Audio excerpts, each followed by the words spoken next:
221 alors c'est toujours un plaisir d'être là di leen dégtal li nga xam ne nag moo di suñuy actualité politique waaye tamit tax li nga xam ne mooy actualité internationale bi comme ni ñu koy defee tout le temps ma ciy ànd ak samay chroniqueur waaye tey aussi dañoo am invité muy wuyoo ci tuuru Racine Ba moom nag di coordonnateur bu FONK moom aussi dinañ am ak moom li nga xam ne moo di ab waxtaan damay bàyyi léegi samay chroniqueur ñoom ñu daal di nuyoo d'abord. Bonjour Moussa. Bonjour Koumba. Vous allez bien? Ça va très bien, alhamdulillah. Merci. Et bonjour aussi à nos très chers invités, Racine Ba, et bonjour à Stéphane aussi. Et di nuyu bu baax a baax fépp fooy mën a nekk jamono ji di teewlu émission bii di écho matinal sur le Dakar 221 d'ici et de là di leen wax rek ñu wéy ci actualité bi inchallah. Merci beaucoup. Bonjour Stéphane.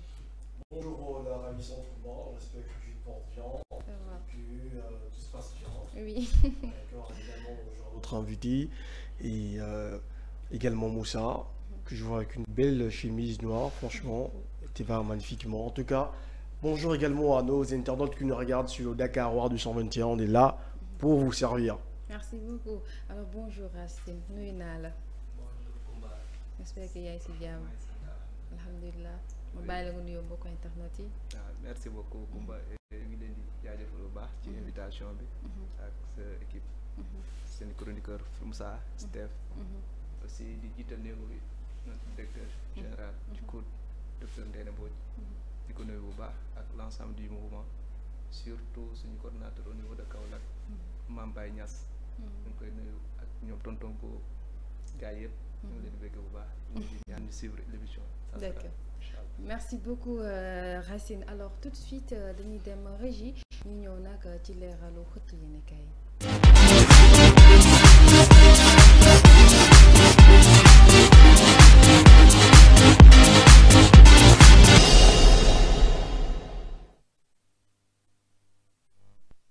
Khalil moom féetoo ci régie bi alors tout de suite dañ koy door rek l'observateur mu ñëw nag interview avec le DG du Centre des œuvres universitaires de Dakar COUD de Ndéné Mbodj moom nag nee na j'auditerai le COUD de A à Z waaye aussi ñëwaat ci li nga xam ne nag mooy violence ak perturbation nag yoo xam ne day am mu ngi koy interdire que da ci tànkam waaye tamit li nga xam ne mooy li di ay lal bu tolloon ci 10 000 ak lii waaye nee na aussi dinañ ko yóbbu lu toll ci 164 lii mun ngeen ko lire ci page 3 ba tey ñu wéyaleeg li nga xam ne mooy l'observateur moom aussi mu ñëw ci souveraineté alimentaire l'épineuse équation de Diomaye les limites des orientations l'obstacle du financement et les défis du ministre de l'agriculture Mabouba Diagne immersion dans le plus grand centre d'exportation d'oignons du Sénégal waaye aussi tamit ñu gis violence conjugale ki nag di xam ne ni sa femme lui demande le divorce il tente de la tuer en l'étouffant avec un oreiller waaye tamit basket tamit ñu wax ci ki nga xam ne mooy Mamadou Gaye pa bi explique le cas raté de l'AS Douanes à la balle li nga xam ne aussi moo nekkoon dialogue national réforme de la justice le jubbanti du président Faye gardons-nous de vouloir bâtir une république des juges ñu ñëw ci la société ci li nga xam ne mooy inquiétante inflation le prix du riz ordinaire flambe à nouveau les commissions plutôt vont déposer le rapport mardi prochain. Diomaye Faye, nous n'ouvrons pas ici un procès en inquisition pour désigner un ou des coupables à jeter aux orties. Bataille le président, le père Babacar Gueye, il ne s'agit pas de s'appesantir sur le passé.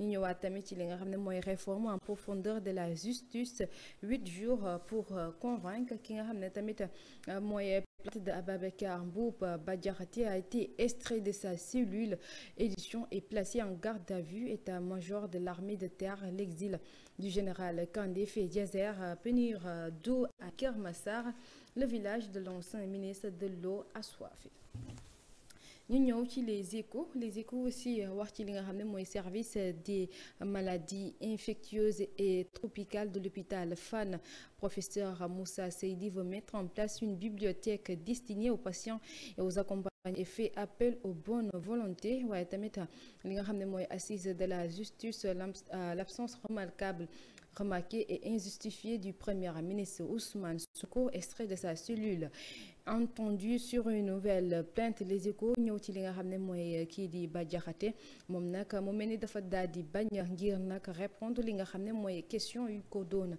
enquêteurs yi doon posé ci loolu nag voir pour lui et les faits pour lesquels il est encore entendu datent de 2022 et par conséquent son amnistie. Il évoque aussi les prescriptions.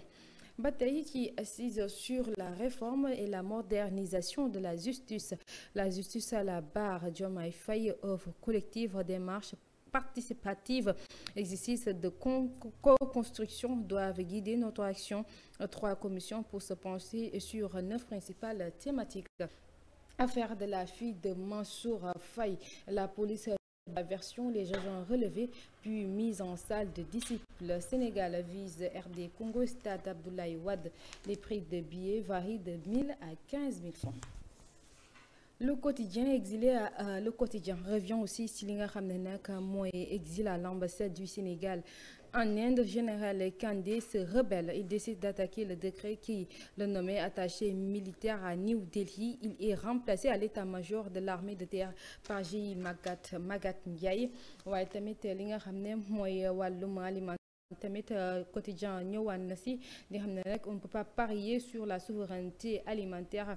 Diomaye sur la réforme de la justice, ce n'est pas un procès en inquisition. waaye tamit offense du chef de l'État, homosexualité. Abbas Fall réplique à Omar Youm. ñu ñëwaat ak le soleil ñëw ci li nga xam ne mooy le président Bassirou Diomaye Faye à l'ouverture des assises de la justice, éviter un procès en inquisition. Moom tamit wax na dans son discours d'ouverture, le président de la République di woote avec des échanges lucides, sereins, posés et apaisés, waaye tamit pour une réforme pragmatique du système judiciaire. Di xam ne peut pas bâtir une république des juges. waaye aussi les discussions au sein des différentes commissions se déroulent du 28 mai au 4 juin. dañ koy jeexale ak libération tamit ñëw ci li nga xam ne le président Diomaye Faye force est de reconnaître que notre système judiciaire a besoin d'une profonde refondation. waaye aussi li nga xam ne mooy action de l'État dans le capital de Sabodala Gold, Somiva, Sem Mine, Petowal Mining Company. mu mel ni nag foofu ab jeu de trouble moo fa am autour du paiement des dividendes. Aucun paiement retracé au trésor durant la période allant de 2015 à 2018. L'État possède 10% de leur capital, mais aussi les associés Afrique Gold Or et Watik Or, titulaires de permis d'exploitation respectifs depuis 2016 et 2017. ñoom nag jotu ñoo inscrire ci li nga xam ne mooy portefeuille boobu. waaye tamit Africa Gold non inscrit tamit livre foncier bi aucune preuve plutôt de l'inscription de Sabodala Gold opération. waaye tamit affaire Jean-Christophe Désiré Marchand dit Gilles moom nag les 2 présumés meurtriers du Lébou Blanc tombent. Comment la CENIC et la brigade de recherche ont mené les 2 mis en cause âgés entre 25 ans et 29 ans. Pape Dora Gueye déféré ce matin. kii nag di Pape Dora Gueye tey nag si suba lañ ko daal di déféré. mu mel ni nag les derniers développements ci l'enquête bi génne na ci nga xam ne nag mooy ñetti chèques sans provision ak i tamit des faux plantes cadastraux versés ci au dossier transaction pour arracher un protocole d'accord entre les 2 parties.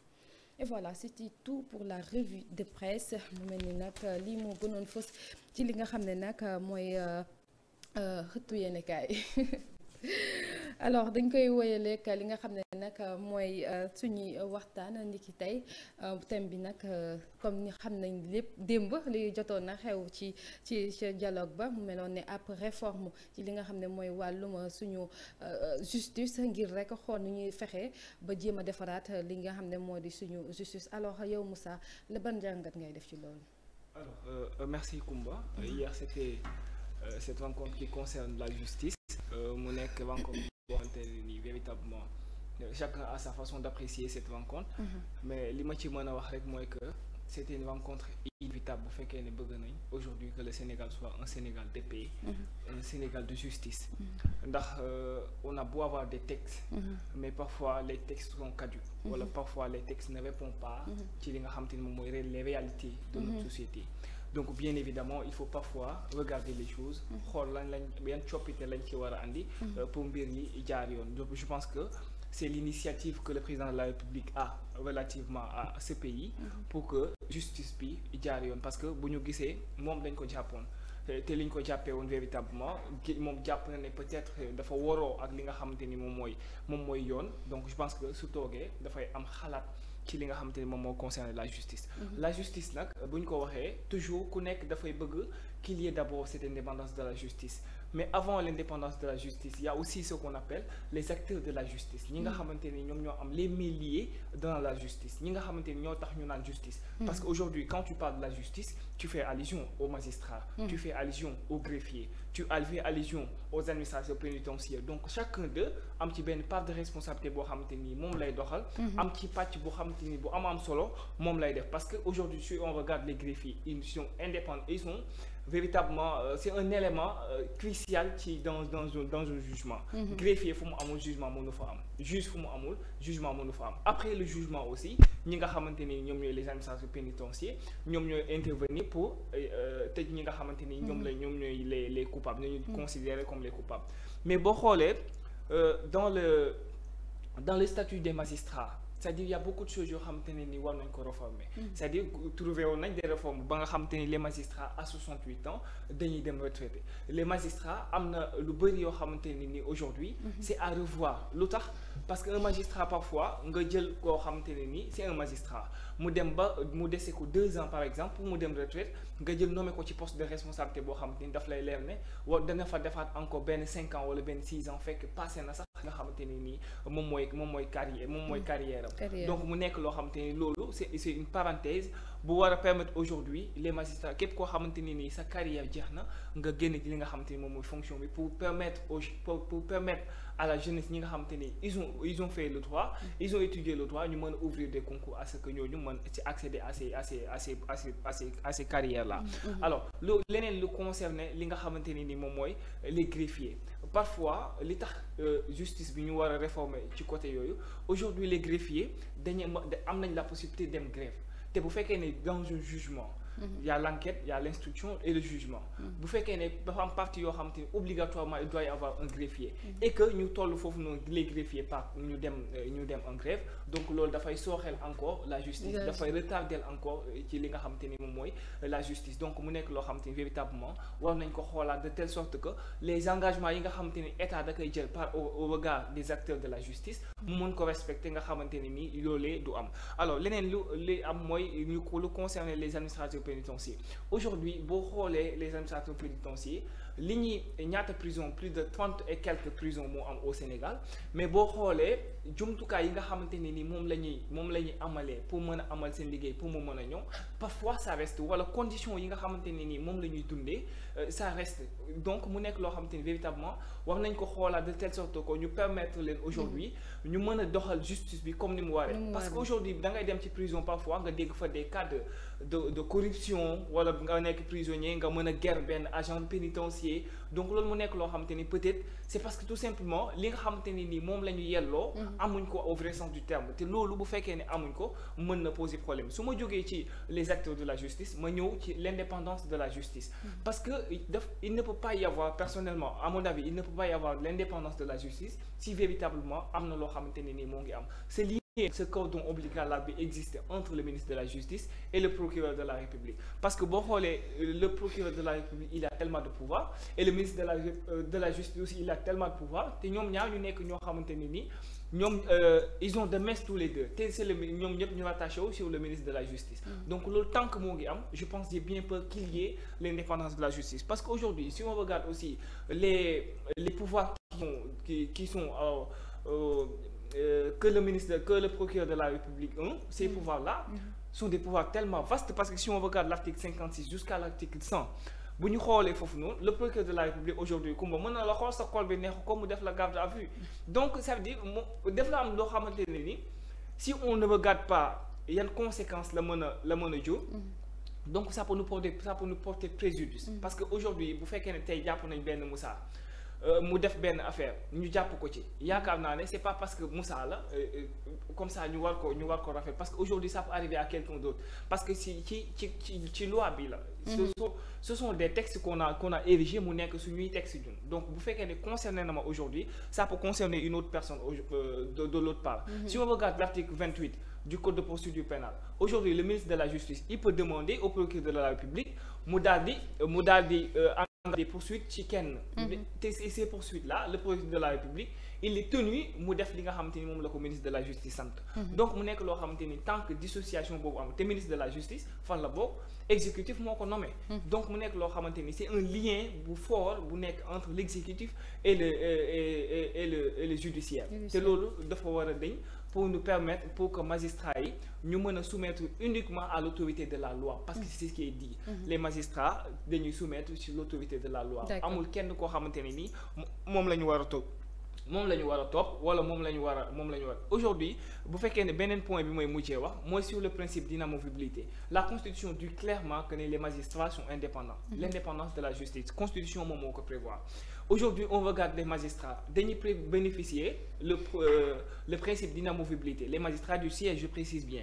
Il y a les magistrats du parquet et les magistrats du siège. Les magistrats du siège ils bénéficient le principe d'inamovibilité. Mais aujourd'hui tu peux prendre un magistrat, ça veut dire le principe d'inamovibilité mooy mënoo jël benn magistrat nga jékki-jékki rek nga affecté ko sans nga am consentement magistrat bi. Mais ce qui se voit est que sur le statut des magistrats da ngay gis benn magistrat boo xamante ni aujourd'hui moo ngi fii Dakar àtte na àtte boo xamante ni peut-être neexu la yow exécutif bi nga jël ko nga déplacé ko Saint-Louis pour des raisons intérimaires wala pour des raisons nécessité de service parfois loolu la ñu def parce que c'est le statut des magistrats moom moo prévoir loolu. Donc mu nekk lu copp yoo xamante ne ni véritablement dafay empêcher li nga xamante ne ni moom mooy indépendance de la justice. Donc pour qu'il y ait l'indépendance de la justice il va falloir que loolu yëpp ñu andi ci ay réformes. C'est important de faire des réformes, mais parfois aussi avant de faire des réformes ou bien avant des réformes il faut revoir, il faut étudier d'abord, faire une étude, voir véritablement si li nga xamante ne ni yëpp la ñu am ñu sur la base de tout ce qu'on a, est-ce que véritablement lépp a bon wala am na lu ci lu baax. Léegi bu fekkee ne dafa am ci loo xamante ni nii baaxul ñu sànni ko, bu fekkee ne am na loo xamante ni nii baax na ñu garder ko, ñu réformer li nga xamante ni moom moo baaxul, et ça va nous permettre d'avoir une justice indépendante, une justice de paix pour un Sénégal prospère. D'accord. Alors Stéphane, on a vu le président Bassirou Diomaye Faye à l'ouverture des assises de la justice pour juste une réforme, mais aussi réforme pragmatique du système judiciaire. Pour on peut dire pour une meilleure le développement de notre pays. Bon, je me réjouis bien des 6 assises. Je me réjouis de ça parce que effectivement le président a constaté que la justice était entachée de beaucoup de maux. Et pour moi c'est une bonne chose. Et ce qui est un peu regrettable, c'est qu'on a l'impression que dans nos pays ou en moins en Afrique, on a tendance à associer la politique à la justice, tandis que la politique doit être indépendante de la politique. De la justice. Voilà, justement. Donc, aujourd'hui, avec tout ce que le Sénégal a également vécu durant, on va dire, ces élections, la justice a été longuement entachée par beaucoup de mots que vous connaissez, qu'on va plus rappeler sur ce plateau. Il était primordial de faire ces assises et de mettre les fondamentaux, de mettre les règles qui ne vont plus entacher cette justice. Il était évident et clair, et moi je me réjouis de ces assises, mais vivement que les décisions qui vont être prises là-bas soient respectées. Parce qu'il ne suffit pas de faire des assises pour faire des assises. Oui. Parce que c'est généralement ça, parce que lorsqu'on vient, on dit ok, on veut réformer les choses, on fait des assises, mais après, entre ce dont on met comme exécution et la pratique, il y a un fossé au milieu. Il faut que ça s'arrête. Il faut que en Afrique, on apprenne à respecter ce dont on a pris comme décision. C'est ça effectivement le problème. Parce que, oui, c'est bien beau les assises. On ira, on va parler, comme disait Moussa, on va discuter, on va mettre des points. Mais par la suite, ça ne suit pas. Aujourd'hui, en Afrique, la justice, c'est pour les riches. Les pauvres, la justice n'existe pas pour les pauvres, malheureusement. Et ça, il faut que ça puisse changer. Il faut que ce soit le pauvre ou le riche, on sera tous égaux sur le plan de la justice. Si l'autre a tort, on dit tu as tort, effectivement tu coupes des temps, des mandats, des prisons etc. Il ne faut pas qu'on se dise parce que c'est le fils de tel ou encore peut-être il a une position plus sociale, plus élevée que l'autre, non, il faut que ça puisse changer. Il faut qu'on puisse réformer cette justice et qu'on puisse mettre des décisions clés et pour que notre justice soit effectivement une justice de référence. Si aujourd'hui on a eu cet exemple au Sénégal de démocratie, il faut également qu'on puisse prendre exemple d'une autre justice, qu'effectivement le Sénégal est une justice impartiale. Donc il faut également que nous puissions mettre ça en pratique. Donc, parce que ce dialogue a été important de le faire. Il était important, avec tout ce que nous avons vécu, il était important de pouvoir refaire cette justice, voir ce qui n'a pas marché et peut-être mettre des trucs qui pourront marcher dans l'avenir. Et ça, moi, je trouve ça très bien et vivement seulement que cela soit applicable parce que, franchement, je vous assure que on a pour habitude de voir ça, des réformes, des assises politiques, etc. Oui, c'est bien beau, on veut ça, mais que ce soit applicable. D'accord. Simplement. D'accord. Alors ba tey Racine ñu ngi waxtaan ci li nga xam ne nag mooy wàllum réforme yi ci loolu gis nañ jamono yi fi passé gis nañ suñu justice nu mu mel ñi naan justice bi dafa am ci nu mu faree wala tëggeewul dafa tëddee njaxanaay loolu tamit bu ñu defee li nga xam ne réforme bi amaana pour xoolaat soytuwaat li nga xam ne moo di justice bi waaye aussi tamit problème yi nga xam ne peut-être prisonniers yi wala ñu ngi koy jànkonteel ci li nga xam ne mooy di seeni chambre wala nga ne justice bi ak ni muy demee loolu tamit ban jàngat ka si def yow. Merci Ndeye Comba. damay commencer par le chiffre 2. 2 vont de pair mooy justice ak la paix.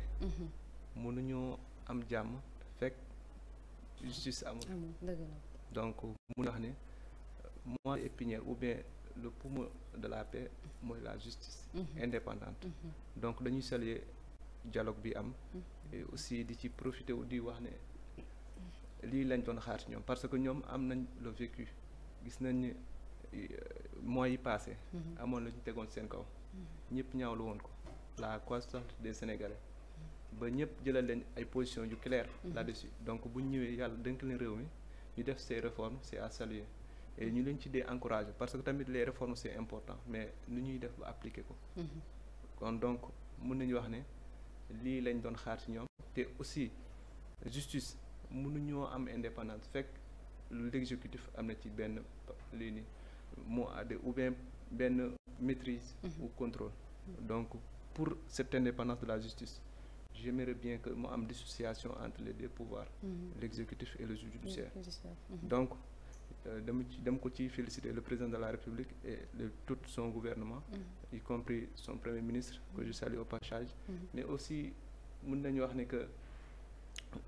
pour bokk na ci piliers yu am important ci projet bi mooy justice sociale wax na ko mon frère le chroniqueur mënuñoo am piste à 2 vitesses la justice pour les riches et la justice pour les pauvres donc dafa war a am benn justice bu équitable bu nekk juste au milieu boo xamante ne le pauvre ou bien le riche ñëpp nañ ci gis seen bopp waaw donc di wax ne aussi justice bu mu tax ñenn ñi aussi di aussi jalgati yoon parce que mën nañ ko constater récemment pour les faits que ñoo yoon wax dañuy def justice ba ñenn ñi di am courage wala di am yenn posture yi c'est pas républicaine donc mën nañu wax ne la justice peut être indépendante mais aussi nous ñoo ko war a incarner nous les Sénégalais aussi ñun ñoo ko war a wan le président ne que soxla na justice bu équitable en quelque sorte loolu laa ci bëggoon a intervenir c'est important sur les réformes et j'encourage le président de la République d'accord li mu wax am na solo surtout ci li nga xam ne ci ñun la war a jiitoo li nga xam ne mooy réforme yi Moussa mooy li Stéphane wax rek c'est important d'avoir des réformes de part et d'autre sur les lois qui concernent le pays mais le plus important c'est le respect de ces lois-là aujourd'hui bu fekkee ne amul benn partie wala amul benn portion dans ce pays il y a pas de portion dans ce pays boo xamante ni il y a pas une loi bu koy réglementer il y en a pas mais parfois tu regardes les gens tu as comme l'impression que il n'existe nulle part une loi qui incarne li nga xamante ni moom mooy domaine bi ñu nekk parce que tellement que dañ koy jalgati tellement que ku nekk je m'en foutisme la ciy demee te loolu je pense que du arranger ñun ñi nga xamante ni ñoom ñooy population bi du arranger li nga xamante ni nii aussi mooy le président de la République ainsi que son gouvernement parce que aujourd'hui comme j'ai l'habitude de le dire s'ils réussissent c'est le Sénégal qui va réussir et s'ils échouent c'est le Sénégal en miniature qui va échouer donc nous Sénégalais on doit faire en sorte que fekkee ne dañuy wax changement, ce changement-là dont tout le monde fait allusion, ce changement-là doit commencer par tout un chacun de nous. C'est une responsabilité personnelle d'abord. Pour faire qu'elle ait une loi, cette loi-là, c'est une loi générale et impersonnelle. Parce qu'une loi, c'est une loi d'ordre général. Elle est générale et impersonnelle. Ça ne vise aucune personnalité. Ça ne vise aucune amour riche, amour pauvre, amour qui que ce soit. Il faut viser le bien de chacun. Donc bu fekkee ne ñun ñi nga xamante ne ñun ñoo tax ñu teral loi bi nañ ci sukkandiku nañ ci topp nga xamante ne nii buñ ci toppee mu jëriñ ñëpp. Donc je pense que c'est important. Il y a un aspect que je voulais véritablement toucher, moi sur le Conseil supérieur de la magistrature, parce que ñu bëri jàpp nañ ne le problème c'est là-bas, et en réalité le problème de la justice c'est au Conseil supérieur de la magistrature, parce qu'aujourd'hui si le président de la République il siège au Conseil supérieur de la magistrature, le ministre de la Justice il siège au Conseil supérieur de la magistrature, et c'est le Conseil supérieur de la magistrature qui regroupe les magistrats. Bu fekkee ne léegi les propositions yi nga xamante ne dafay émaner au Conseil supérieur de la magistrature, c'est le ministre de la Justice qui les donne, donc ça pose problème, et c'est le ministre de la Justice là il est de l'exécutif. Donc loolu dafay poser problème, dafay handicapé bu baax a baax li nga xamante ni moom mooy la justice. Donc loolu c'est important ñu xoolaat ko bu baax a baax ñu andi ci ay coppite mu ñuy permettre ñu am une justice indépendante. D'accord. Pour ajouter, en vrai, ce qui pose véritable problème, c'est personnes ils connaissent les règles, mais le problème c'est que quoi? C'est que lorsque on met une réforme ou une loi qui n'arrange pas ou qui n'arrange plus cette personne qui est au pouvoir, on va dire non, on modifie cette loi. Et quand on va modifier cette loi, c'est à faveur de cette personne. Et lorsqu'on touche à ces lois, ben ça modifie tout. Oui. Et c'est ça qu'il faut qu'on puisse éviter. Il faut qu'on mette on met des réformes que même si toi, en tant que président, même si ça ne t'arrange pas, ben, tu es obligé de respecter. C'est ça. C'est ça le véritable problème. Aujourd'hui, on va mettre une loi. Après, c'est pas 6 mois. C'est le problème en Afrique. Hein. Oui, c'est ça le problème en Afrique. Parce que moi, ça t'arrange plus, tu dis non, on doit modifier ça parce que... Les États-Unis, depuis leur constitution, c'est leur constitution. Depuis, ça c'est ça le mal de l'Afrique. Alors que nous, quand ça t'arrange pas, tu modifies la constitution, tu modifies les lois, tu modifies... Parce que tu veux mettre ça à ton avantage. En fait, c'est ça qui fait révolter. Oui, effectivement. C'est ça. C'est ça, moi, c'est ça. Si on dit exemple, c'est le mandat, tu fais un mandat de non renouvelable. Quand toi tu arrives, tu dis non, on va refaire des assises, on va revoir quelques modifications pour mettre ça à ta faveur. Et ça, il faut que ça s'arrête. Parce que la justice, il faut qu'elle soit pérenne, indépendante. D'accord. Alors, ba tey dañuy wéyal li nga xam ne nag moo di suñu waxtaan ci li nga xam ne nag mooy ak Racine dañuy ñëw comme ni ma ko waxee woon sànq nga nekk ci coordonnateur bu FONK. Alors ngeen si mouvement boobu lan moo di seen objectif. Merci Ndeye Comba encore une fois.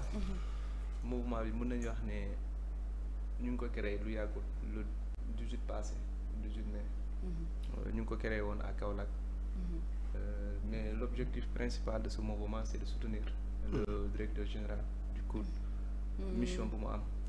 Au sein du COUD. Pour jàppale DG bi bu nekk COUD. Effectivement parce que mu benn affaire lañ gëm nit pour mu liggéey il faut mu am ay collaborateurs yoo xamante ne dañ ko mën ci jàppale surtout COUD.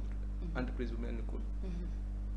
képp ku fa jaar xamal ne dafa soxla soutien mais aussi dafa soxla benn appui des étudiants. Parce que étudiants yi ñoom ñoo nekk à l'université. Étudier c'est à travers ces étudiants nga mën a collaborer ba nga am ce résultat. Parce que dañuy wax ne que moom si ay discours am dañ ciy remarquer benn réforme ou benn aspect bu am solo à chaque fois mooy benn campus socio-pédagogique bu muy incarner à chaque fois. Pour nag loolu am il faut que les étudiants impliqués wu ci mais aussi ñëw jàppale ko ci loolu en quelque sorte loolu mu nekkoon objectif principal bi mais également dafa am ay yoo xamante ne vision la te xam naa buñ ci xuusee dinañ ci ñëw d'une manière détaillée aussi ak ñun nan lañ paree pour jàppale ko ci incha allah avec toute l'équipe avec tous les étudiants également. Alors ci loolu tamit xam nga comme li nga wax rek am ngeen ci yéen li nga xam ne moo di ab vision ngir mun koo jàppale est-ce que loolu tam mun nga see ñëw waaye tamit est-ce que tamit duñuy jàpp ni yëfi politique xaw na koo lal tuuti. Non tout à fait le contraire parce que le passé dafa am lu ñu jàngal. Directeur yi fi jaar yëpp dafa am benn leçon bu ñu ci tiré.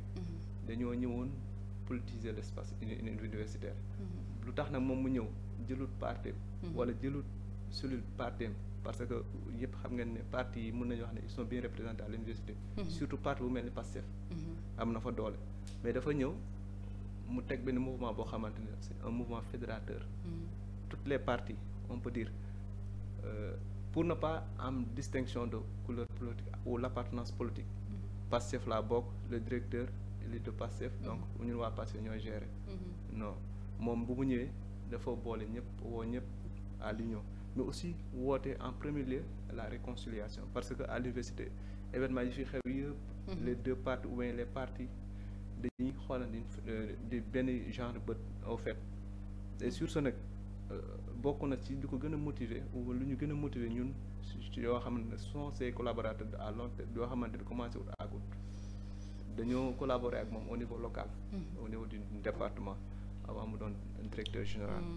après nag kon bokk yéen yàgg ngeen ak moom effectivement avant moo nekk directeur dañ doon liggéey en parfaite collaboration après nag loolu ba mu jàllee ñu ko nommé directeur tamit ñooy wax ne on va continuer aussi parce que ni ñu def ba mu doon directeur ba président de la République wóolu ko jox ko si sax sag la ci moom aussi sax ci ñun aussi teg ko collaborateur et sur ce nag si la ñu initier mouvement boobu pour boole ñëpp nekkoon ne comme ni ñenn ñi ngi koy foogee dañoo ñëw pour politiser ko non c'est tout à fait le contraire dañoo ñëw pour boole ñëpp impliquer ñëpp jàppale ko maanaam woo ngeen ñëpp daal ñenn ñi day jàpp ne allez-y bon moi je voulais rebondir effectivement est-ce que ce n'est pas un mouvement politique parce que généralement aussi on voit que lorsque on assiste à des directeurs qui viennent ils mettent leur politique en place au sein de l'université, est-ce que là on n'est pas en train d'assister, on va dire, à un mouvement politique aussi parce que oui, vous voulez accompagner le directeur, est-ce que les membres de l'administration ne sont pas suffisants pour accompagner le directeur au point que vous, les étudiants, vous l'accompagnez? C'est quand même assez un peu, voilà. Ouais, c'est comme je l'ai dit tantôt, oui. C'est un mouvement applaudit. C'est un mouvement fédérateur. L'administration y compris, il y aura des représentants dans ce mouvement, Inch'Allah. Parce que c'est une collaboration entre l'étudiant et l'administration du COUD. Est-ce qu'il n'y a pas une amicale suffisante qui peut régler, exemple, les problèmes qui est effectivement entre l'administration et les étudiants? Est-ce qu'il n'y a pas l'amicale des étudiants genre, qui existe en ajoutant encore un mouvement pour venir soutenir le directeur? Est-ce que c'est pas... franchement, peut-être dire, c'est pas des arrangements dans les secrets de Dieu, comme on dit généralement au quartier. Non. Ah ouais, c'est ça également, parce que je vois mal quand même, il y a une amicale qui joue ce rôle, créer encore un mouvement pour venir soutenir. Le DG et eux, ça date de très longtemps, c'est ça. Comme je dis, arrangement peut-être, voilà. Non, c'est pas le cas, à ce que je crois. D'accord. Parce que les amicales, ils ont leur et je le salue au passage. Parce que moi, qui vous parle, je fais partie d'une amicale de la faculté des sciences et techniques. Et j'en ai témoin CP ou bien CPSS d'amicales, ils représentent ditement les étudiants. Mais à un certain moment, les amicales, il y a de cela des années, les étudiants, il y a une manière comment on les fustige en quelque sorte, chose anormale, cause pour laquelle, pour être le facilitateur entre les amicales, ou bien entre l'étudiant et les amicales et la direction du COUD, il va falloir avoir un mouvement pour fédérer tout le monde, les amicales, mais aussi les étudiants qui ne sont pas partie des amicales. Alors, vous êtes sûr qu'avec le mouvement, effectivement, on va plus assister, on va dire, un rejet de la part de l'administration. Alors, ma question dafay nekk le concerner la politique au sein de l'espace universitaire parce que si on voit bien parfois nit ñi dañ doon ñaawlu bu baax a baax politique bi nga xamante ni moo ngi am au sein de l'université te ñu jàpp ne mouvement yi ñoo ko doon andi est-ce que aujourd'hui loolu créer ce mouvement là est-ce que du waroo ak li nga xamante ni moom la ñuy bañ ci université bi mooy avoir des mouvements politiques au sein de l'espace universitaire? C'est ça. Non. Je comprends votre souci. Moi, je comprends ce souci parce que c'est pas vous seulement ni koy demander mais wax naa ko dama koy waxaat mouvement bi du mouvement politique parce que bu nekkoon mouvement politique mënoon nañ dem sukkandiku ci benn parti politique mais c'est pas le cas moom mouvement de soutien la parce que tamit lu ñu mën a wax moom bu ñëwee il faut mu am ay collaborateurs yoo xamante ne dañ koy relater les choses telles qu'elles sont. maanaam yéen a mën a wax li fa nekk problème yi effectivement parce que liggéey boobu sax ñu ngi ci. ñu ngi déglu ñi nekk ci direction bi. yenn services yi. xam naa ñu ngi déglu aussi les syndicalistes. ñu ngi déglu yeneen partis yoo xam ne ñu ngi ci biir COUD. yoo xam ne ñu ngi fay liggéeyee. pour après moom référendum boobu ñu mën ko soumettre. après moom à son tour dina am loo xam ne dina ci mën a def. donc en quelque sorte seen souci moom incha allah loolu on est conscient de cela ñun dañ ko doon ñaawlu heure bu ñu nekk opposition nu ñu doon politiquer espace universitaire nekkoon si dans cette lancée pour isoler le directeur et les partis politiques moo taxoon ñu créer ce mouvement. Et quelles sont les actions concrètes, je m'excuse Moussa, quelles sont les actions quelles sont les actions concrètes que vous comptez faire peut-être à court terme pour aider le directeur et peut-être à long terme, quelles sont les actions concrètes que vous comptez faire en tant que mouvement? Effectivement, merci beaucoup. C'est question de Amna Solo trop.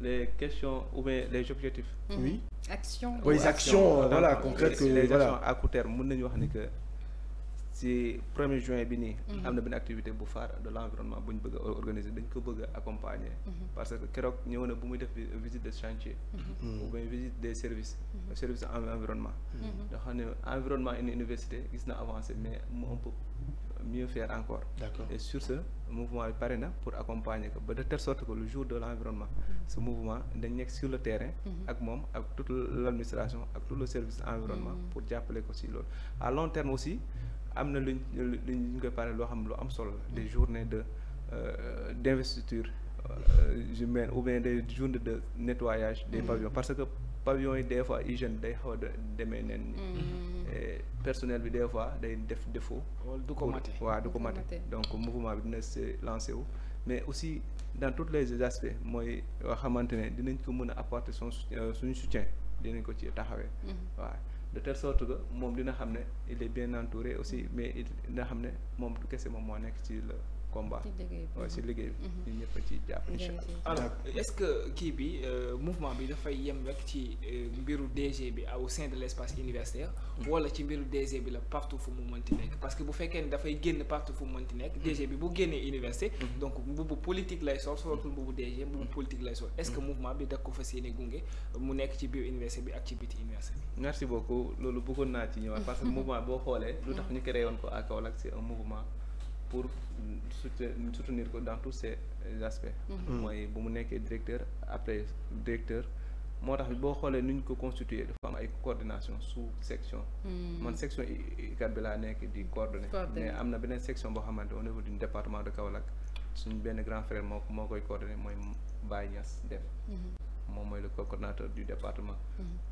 foofu bi bu génnee université ça sera un mouvement boo xamante da koy accompagner ci activité politique waaw mais ñun les étudiants dañuy wax ne on va faire la part des choses duñ ko gunge d'une manière politique ou bien du genre mais dañ koy gunge ci liggéeyam pour à ce que mën a réussir sans mission en tant que DG.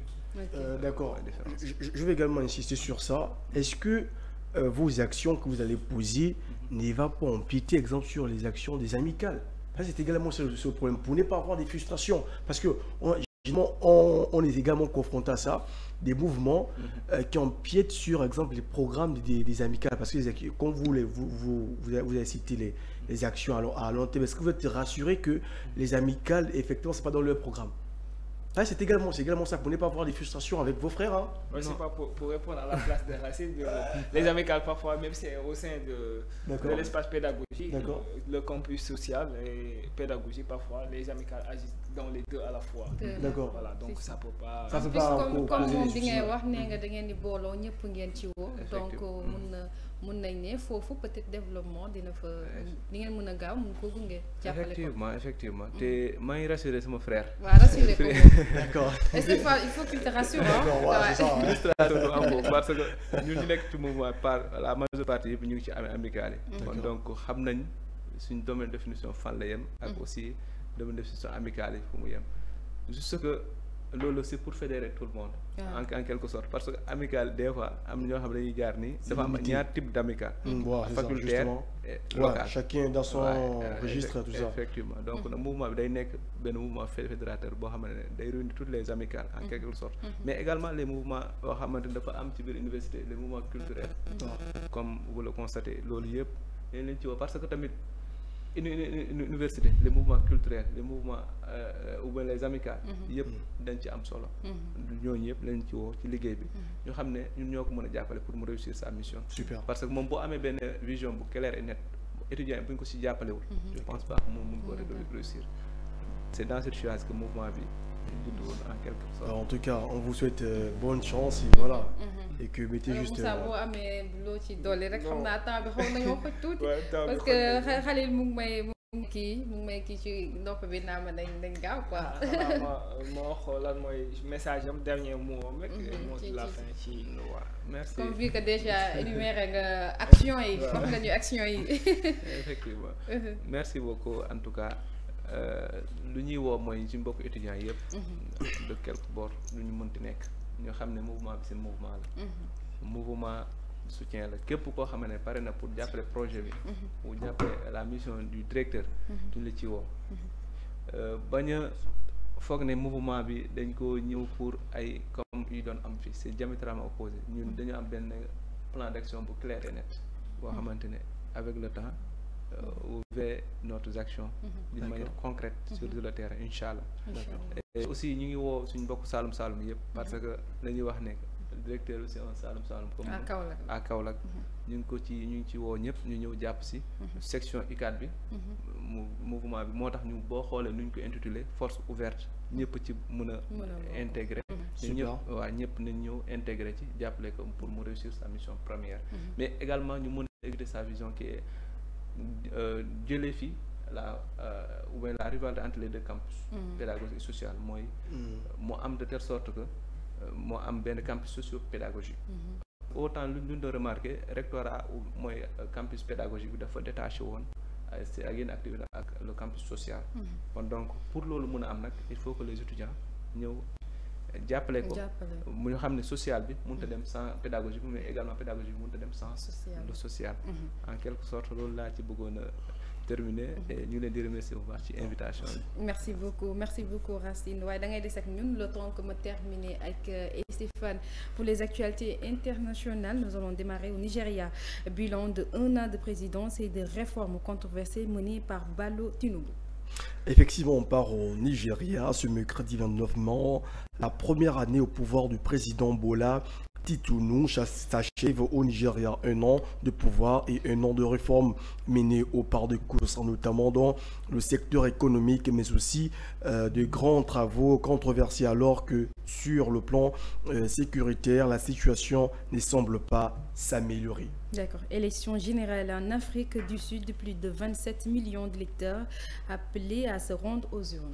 Effectivement, on prend le vol pour l'Afrique du Sud, jour de vote en Afrique du Sud depuis 7 heures de ce matin. Plus de 23 000 bureaux ont été ouverts dans le pays pour permettre à plus de 27 millions d'électeurs de choisir leurs parlementaires qui éliront ensuite un président et leurs conseils régionaux. Une élection qui pourrait représenter un tournant au pays, pour le pays si le Parti de la Libération, le Congrès national africain, venait à perdre sa majorité absolue à l'Assemblée nationale. D'accord. Altercation entre Ito et le sélectionneur Brice, le foot camerounais tourne au mélodrame. Effectivement, on part au Cameroun, qu'on appelle également le continent. Voilà. Depuis plusieurs semaines, le foot camerounais vit une crise profonde.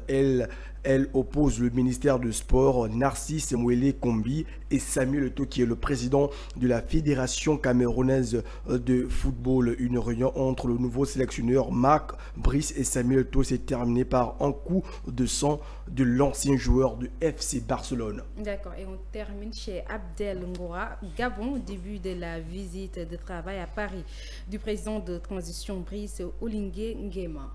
Effectivement, on termine dans le pays des Abdel. Le président de la transition du Gabon, Brice Clotaire Oligui Nguema, a quitté Libreville hier mardi pour la France pour une visite de travail de 5 jours jusqu'à dimanche. Ce séjour en 3 temps à la fois politique, mémorial, économique, vise à rassurer et relancer le partenariat bilatéral quand on sait que Oligui Nguema a fait un coup d'État et jusque-là, il n'avait pas encore rencontré officiellement Emmanuel Macron. Et là, il est en France pour rencontrer Emmanuel Macron pour en discuter un peu sur voilà, des différents plans économiques, sociaux. Bref, quand on sait que le Gabon a été colonisé par la France, donc voilà. Et certainement, M. Diomaye suivra également. Voilà. On espère. Merci beaucoup Stéphane. Merci. ma koy jaajëfal bu baax a baax ci leeralu xibaar bitim réew yi. Alors tout de suite daa mel ni suñu émission tire à sa fin. Moussa dama lay bàyyi nga tàggatoo. Voilà, merci beaucoup Koumba. di la jaajëfal bu baax a baax. di jaajëfal aussi suñu invité Racine Ba. di ko souhaiter rek bonne chance ci coordination bi peut-être certainement. Voilà, ce mouvement de soutien va être voilà, bénéfique pour le DG, pour le nouveau DG. Di jaajëfal bu baax ba Stéphane. Di jaajëfal suñu amee internautes yu ñu doon seetaan à travers cette émission éco matinale sur le Dakar Wa 221. Di leen jox dig daje le vendredi à 10h. Merci. Et Stéphane? Ouais, toujours un grand plaisir. Hein. Voilà, merci déjà. Merci également à Moussa, merci à Racine et on te souhaite également bonne chance dans ce mouvement. Menez à bien cela et défendez les valeurs des étudiants. Prenez la voix des étudiants, ce que moi je peux dire, parce qu'effectivement, nous tous on a été étudiants, je suis toujours étudiant et il n'y a rien de plus beau que lorsqu'on défend les valeurs ou encore la voix de nos frères auprès des directeurs, auprès de l'administration. Et franchement, c'est bien ce dont vous faites et bonne chance à vous. Et également, merci à nos internautes de nous avoir suivis et voilà, on est ensemble. Merci beaucoup Stéphane. Alors Racine, ñu lay jaajëfal bu baax a baax ci wuy si bi nga xam ne nag wuy si nga ñu tey ji. Merci beaucoup Koumba, ñu ngi leen di jaajëfalaat encore une fois ci invitation bi di jaajëfal bu baax suñu frère Moussa et également notre frère Stéphane. di remercier tout le monde ci li ñu accordé ni mooy entretien bi pour aussi pour leeral di wax ne que ñu ngi remercier cellule UCAD bi mooy coordination bi ci njiital mon secrétaire général Mbaw mais également notre frère Lamine Thiam qui est multi-sectoriel ak l'ensemble des membres du bureau xam nga di wax ne bureau bi pour ñëpp la ci coordination bi pour étudiants yi la kon donc nañ gaaw ñëw ñu sumb liggéey bi ou ñu tàmbali liggéey bi en quelque sorte je te remercie bu baax ci invitation bi merci à tous. Il faut aussi remercier le directeur, hein, vous avez oublié. Ouais, effectivement. Ah ouais, le boss. Ouais, le boss. Effectivement, moom dañ koy beral nuyu di ko remercier bu baax ci confiance bi aussi di ko féliciter également ci acte yu fort yu mu posé nii boo xoolee ci lops bi moom la ñu relaté mu am courage mu am courage teg ay actes yu fort mais également di ko encourager di ko féliciter ci acte de pointage yu mu def parce que mun nañu wax ne ponctualité moo nekkoon foofu premier défaut bi te gis na ne bu mu ñëwee appliqué na ci la appliqué mais également audit bu mu entamé nii loolu ñu ko ciy féliciter di ci encourager di ko wax ne nous sommes plus que jamais déterminés pour jàppale ko pour mu réussir sa mission. Inch'Allah. Merci beaucoup, merci à vous nga xam ne nag yéen laa bokkaloon plateau bi ma leen di jaajëfal bu baax a baax di ko remercier moom Racine ci wuy si bi nga xam ne nag jot nañu see wuy si waaye aussi di remercier Khalil moom mi féetoo ci wàllum régie bi ma koy jaajëfal bu baax a baax di remercier aussi internet yu Dakar Wa 221 ñoom ñu doon suivre à travers éco matinal xanaa di leen jox dig daje ba vendredi incha allah.